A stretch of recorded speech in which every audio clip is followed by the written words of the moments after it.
মৰমৰ ছাত্ৰ ছাত্ৰীসকল, আজি মই এইটো ভিডিঅ'ত অসম জাতীয় বিদ্যালয়ৰ অষ্টম শ্ৰেণীৰ গণিত বিষয়ৰ 4 নম্বৰ অধ্যায় চতুৰ্ভুজ ইয়াৰে অনুশীলনী 4B 9 নম্বৰ প্ৰশ্নটো এই ভিডিঅ'ত আলোচনা কৰিম। এতিয়া আমি 9 নম্বৰ প্ৰশ্নটোত কি কৈছে এইটো চাই লওঁ। 9 নম্বৰ প্ৰশ্নটোত কোৱা হৈছে ABCD সমান্তৰিকৰ এংগেল B আৰু এংগেল C ৰ সমদ্বিখণ্ডক দুডালে পৰস্পৰ O বিন্দুত কটাকটি কৰিছে। এংগেল B O C ৰ মাপ নিৰ্ণয় কৰা। এইখিনি আমাক কি কৈছে, এংগেল বি অ চিৰ মান নিৰ্ণয় কৰিব দিছে। অৰ্থাৎ এইটো ABCD এইটো এটা সমান্তৰিক, ইয়াৰে এংগেল বি আৰু এংগেল চি এই দুটাৰ সমদ্বিখণ্ডক এইটো OB আৰু OC দুটা এই কোণ দুটাৰ সমদ্বিখণ্ডক। অৰ্থাৎ এই কোণটোক সমান দুটা ভাগত ভাগ কৰিছে আৰু এই কোণটোক সমান দুটা ভাগত ভাগ কৰিছে। এই দুটা সমদ্বিখণ্ডকে কি কৰিছে, O বিন্দুত এইটো বিন্দুত আহি সংযোগ হৈছে। তেতিয়াহ'লে এতিয়া যিটো কোণ উৎপন্ন হৈছে BOC, এই কোণটোৰ মান কিমান হ'ব এইখিনি আমাৰ উলিয়াব লাগে। গতিকে এতিয়া আমি কি কৰিম, যিখিনি দিয়া আছে এইখিনি লিখি লওঁ। ইয়াত আমাৰ দিয়া আছে ABCD সমান্তৰিকৰ B আৰু Cৰ সমদ্বিখণ্ডক দুডালে O বিন্দুত কটাকটি কৰিছে। BOC ৰ মান কিমান হ'ব উলিয়াব লাগে। এতিয়া কথা হ'ল যে যেহেতু B কোণ আৰু C কোণক সমদ্বিখণ্ডিত কৰিছে এইটো OB এ, তেতিয়াহ'লে এই কোণটো আৰু এই দুটা কোণ সমান হ'ব। এতিয়া আমি এই হিচাপত লিখিম, যেহেতু এংগেল বিৰ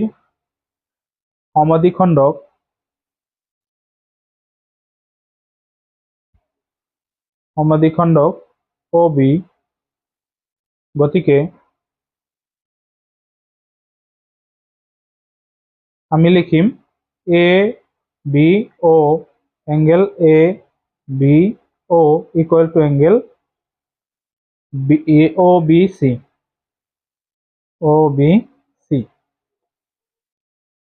তাৰপিছত ইয়াত সমান সমান আমি X বুলি লিখিম, এইটো ধৰা হ'ল।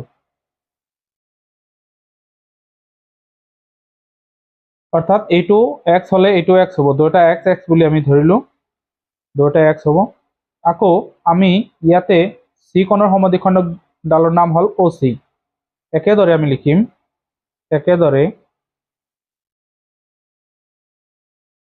এংগেল চিৰ সমদ্বিখণ্ডক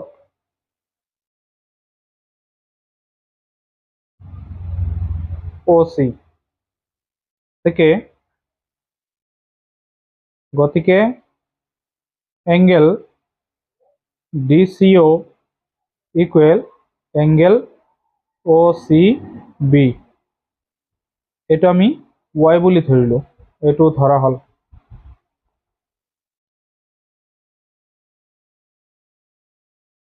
তাৰপিছত এতিয়া আমি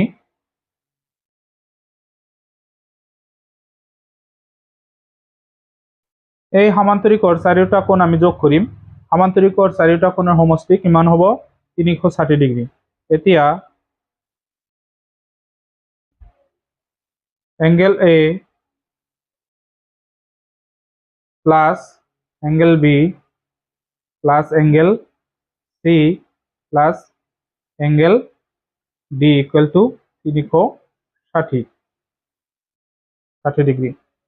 তাৰপিছত ইয়াত আমাৰ এটা বস্তু লিখিব লাগিব যে সমান্তৰিকৰ বিপৰীত কোণবোৰ কি হয়, সমান। আমি ইয়াতে লিখিম এংগেল A যেটো আছে এইটো আমি এংগেল C বুলি লিখিম, plus angle B plus angle C, আমি D টো কি লিখিম, এংগেল B বুলি লিখিম, ইকুৱেল 360 ডিগ্ৰী। কিয়নো এইটো আমি ইয়াতে উল্লেখ কৰি দিম, আসলতে ইয়াতে লিখিলেও হ'ব যে angle A equal to angle C আৰু কি আছিল angle B equal to angle D হ'ব।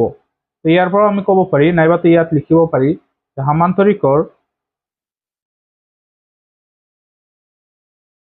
সমান্তৰিকৰ বিপৰীত কোণ সমান।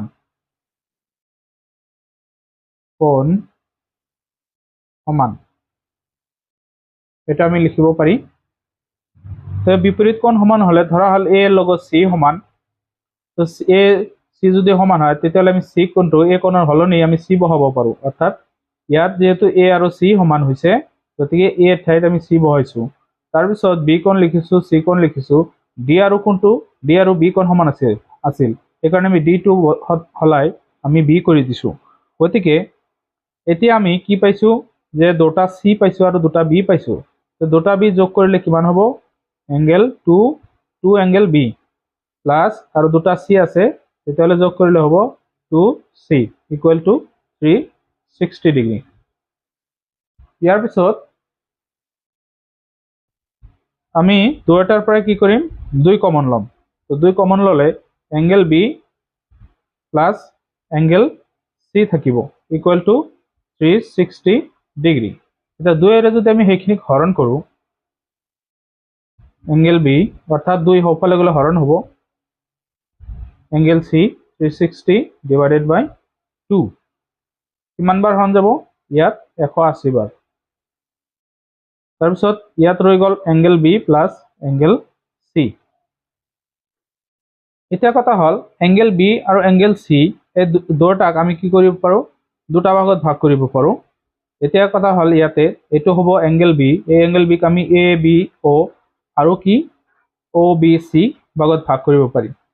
তেতিয়াহ'লে ইয়াত যদি আমি মান বহাই দিওঁ এ বি অ' প্লাছ এইটোক আকৌ দুটা ভাগত ভাগ কৰিলে অ বি চি প্লাছ চি কোণক দুটা ভাগত ভাগ কৰা যায়, সেইটো আছিলে কি ডি চি অ' প্লাছ আৰু আছিল অ চি বি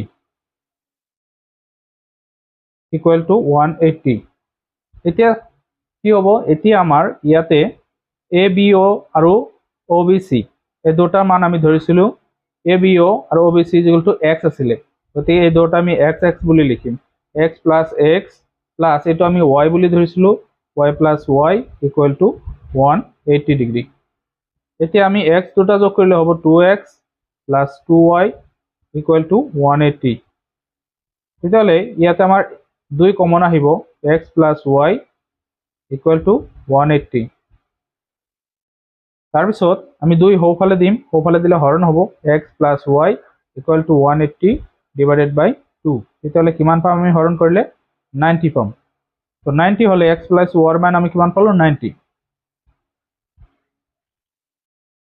আকৌ আমি এটা বস্তু কৰিব পাৰোঁ যে ইয়াতে এইটো এটা ত্ৰিভুজ হয়, এই ত্ৰিভুজ এইটো ৱাই আছিলে, এই কোণটো এইটো ৱাই আছিলে।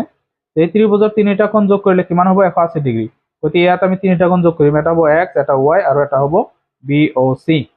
গতিকে আমি ইয়াতে যোগ কৰিম ত্ৰিভুজ আকৌ ত্ৰিভুজ বি অ' চিৰ পৰা ইয়াত হ'ব আমাৰ X plus Y plus B O' C equal to কি হ'ব? 180 ডিগ্ৰী। তো এক্স প্লাছ ৱাইৰ মানটো আমি কিমান পাইছিলোঁ? 90। তাৰপিছত plus B O' C equal to 180 degree. এতিয়া ইয়াত আমি 90 ডিগ্ৰী যদি সোঁফালে দিওঁ তেতিয়া মাইনাছ হ'ব, বি অ' চি ৰৈ গ'ল। তো 180 ডিগ্ৰী মাইনাছ 90 ডিগ্ৰী। তেতিয়াহ'লে কিমান থাকিব? ইয়াতে 90 ডিগ্ৰী থাকিব। তো বি অ' চি কোণৰ মান আমি কিমান পালোঁ? 90 ডিগ্ৰী। এইখিনি আছিলে এই প্ৰশ্নটোৰ সমাধান।